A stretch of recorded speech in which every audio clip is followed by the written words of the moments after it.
Okay, hi. I'm just going to slightly reiterate a bit of the eligibility and what it means eliminating the less expensive equipment. I know the previous video may have been a little fast, and I really want to take the time because this is very important. Every time we see a patient, we're going to need to properly eliminate the less expensive equipment.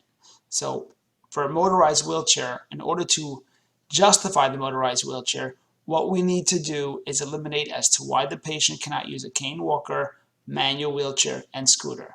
So when it comes to a cane and a walker, there are some people that are just non-ambulatory, and you can write they're non-ambulatory, they're unable to initiate gait, and therefore a cane walker is not appropriate. You can write they're not weight bearing. Um, but some patients are slightly ambulatory, they're mod assist. What we need to focus on is why the patient is unable to use that cane for safe and functional mobility in their home. So you may have a patient who is a high fall risk. So we're going to write the patient can take X amount of steps, or they're high fall risk because they have impaired balance, they have hemiplegic, they have limited endurance issues. Whatever the concerns are as to why the patient is unable to use a cane or walker. And now you may be working with a patient who's right now using a cane or walker, but they've had multiple falls, and they didn't even have falls, but they're at full risk. And falls are very dangerous. I've been doing wheelchair clinic at the Holy Name Hospital in Teaneck, New Jersey, and the neurologist there, Dr. Blitz, she was neurologist and a PT, and to her, fall risks were very, very dangerous. It's an MS clinic, and you have patients, they have a fall, and all sorts of complications can happen from that. They have progressed in their diagnosis, ultimately a major progression in their MS, which was initiated from a fall. Falls are very dangerous. The patients at fall risk, they should not be using a cane or a walker. We need to write that. The patients at high fall risk should not be using cane or walker, or cane or walker is not appropriate for them. If it's not appropriate for them, we then go look at a manual wheelchair. But I'm trying to reiterate in this video right now is that we need to provide objective information as to why the patient cannot use less expensive equipment. So with your cane, either the patient is non-ambulatory, or if they are ambulatory, how far can they ambulate? Do they require assistance? How do they do it independently? A lot of times you'll have a patient who can ambulate between the parallel bars in rehab, like, well, we're getting them to 20 feet. Or you have a therapist saying, well, I'm working on them as a goal to get them to walk 20 feet. And that's a great goal to build their strength, and they should continue doing that. But is that a safe and functional mobility? Back to our ADLs. Is the patient going to be able to get around their home independently with an ambulation, using a cane or not using a cane based on the therapist's goals, or is this just a strength buildup to rehabilitate the patient? Because what we're looking at right now is MRADLs using a cane and a walker in their apartment. Are they a full risk? If they're a full risk, they should not be using a cane or walker. We can't just write patient non-ambulatory. Why are they non-ambulatory? Is it the inability to initiate gait? Is it inability to weight bear? Is it a standing tolerance issue? Why is the patient non-ambulatory? Are they too weak on their legs? What exactly is it? Let's just provide a little bit more information as to why the cane and walker is not appropriate. Just writing cane and walker is not appropriate will not cut it. We want to have more information. What we're trying to do for the insurance company here is provide a very, very descriptive picture of their patient, that the insurance reviewer is going to look at your justification and say, I know exactly what this patient is challenged with. They have a very clear picture of the patient's physical limitations based on the way you're identifying it. So we want to know, can walk not appropriate? Why? Because the patient's a full risk, because they're non-ambulatory, they have inability to initiate gait. Take a few seconds, think as to why the patients, what their limitations are, and we're going to use those limitations to go through the less expensive equipment and eliminate it properly.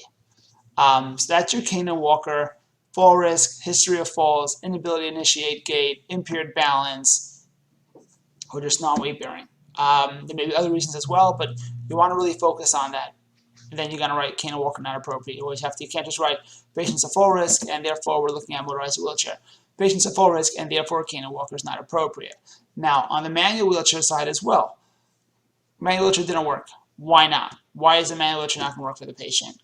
What's the patient's strength? How is their core? How is their coordination?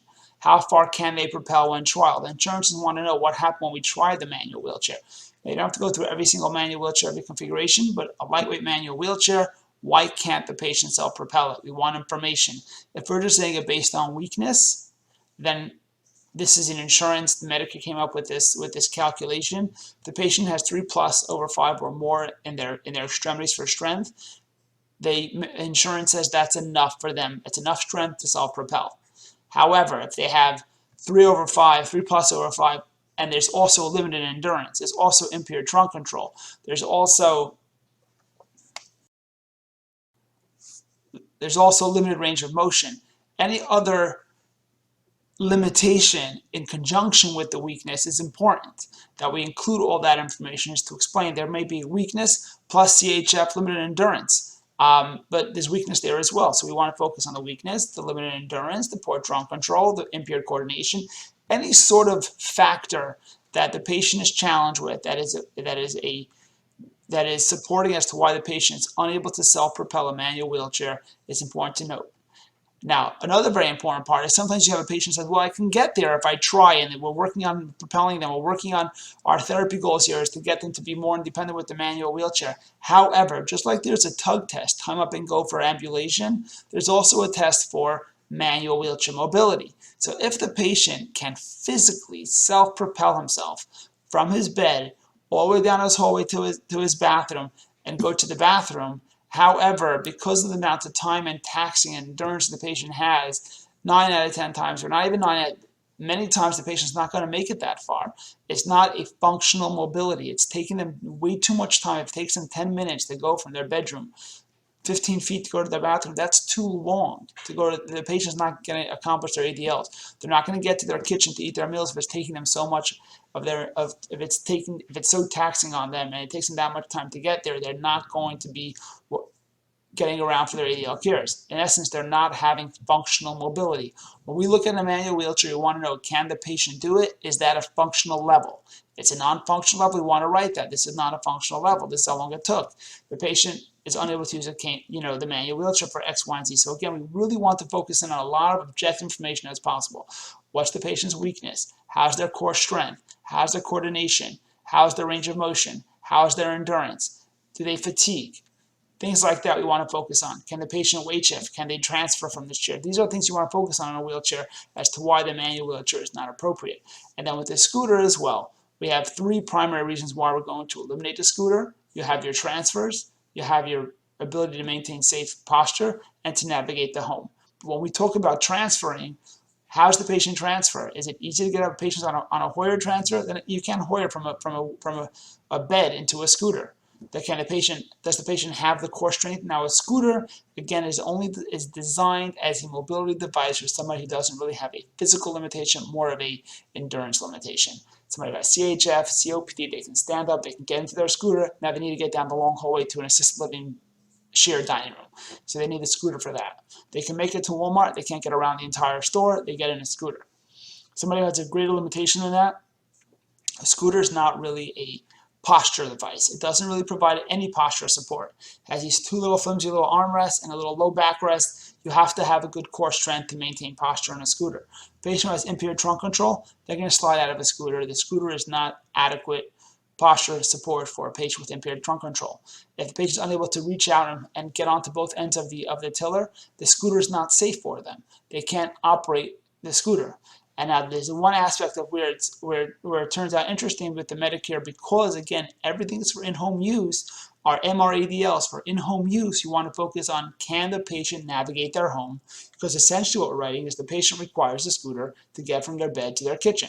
Now, if the patient has a narrow hallway and they can't get around and make a U-turn or navigate their home properly, they can't make that tight turn down the hallway to their bedroom in a scooter because the scooter's got a much longer, wider turning radius than a motorized wheelchair. You saw the videos in section B about mid-wheel, front wheel. All motorized wheelchairs are a lot smaller in terms of a turning radius than that of a scooter. So if the patient is unable to navigate their home, they can transfer on and off, and they can sit properly in their scooter and operate it, but they're unable to navigate their home. That itself is a reason for why the insurance says, okay, the scooter is not appropriate, because we need to focus on in-home use. So even though the patient may be able to transfer on and off properly, the patient may be able to sit upright and reach the steering tiller and control the scooter properly, it doesn't work for their home environment. If it doesn't work for their home environment, it's not going to work for the patient for their MRADL care, and therefore it's not going to accomplish what the insurance wants, is to provide the patient with safe mobility in their home, and therefore we're looking at a motorized wheelchair.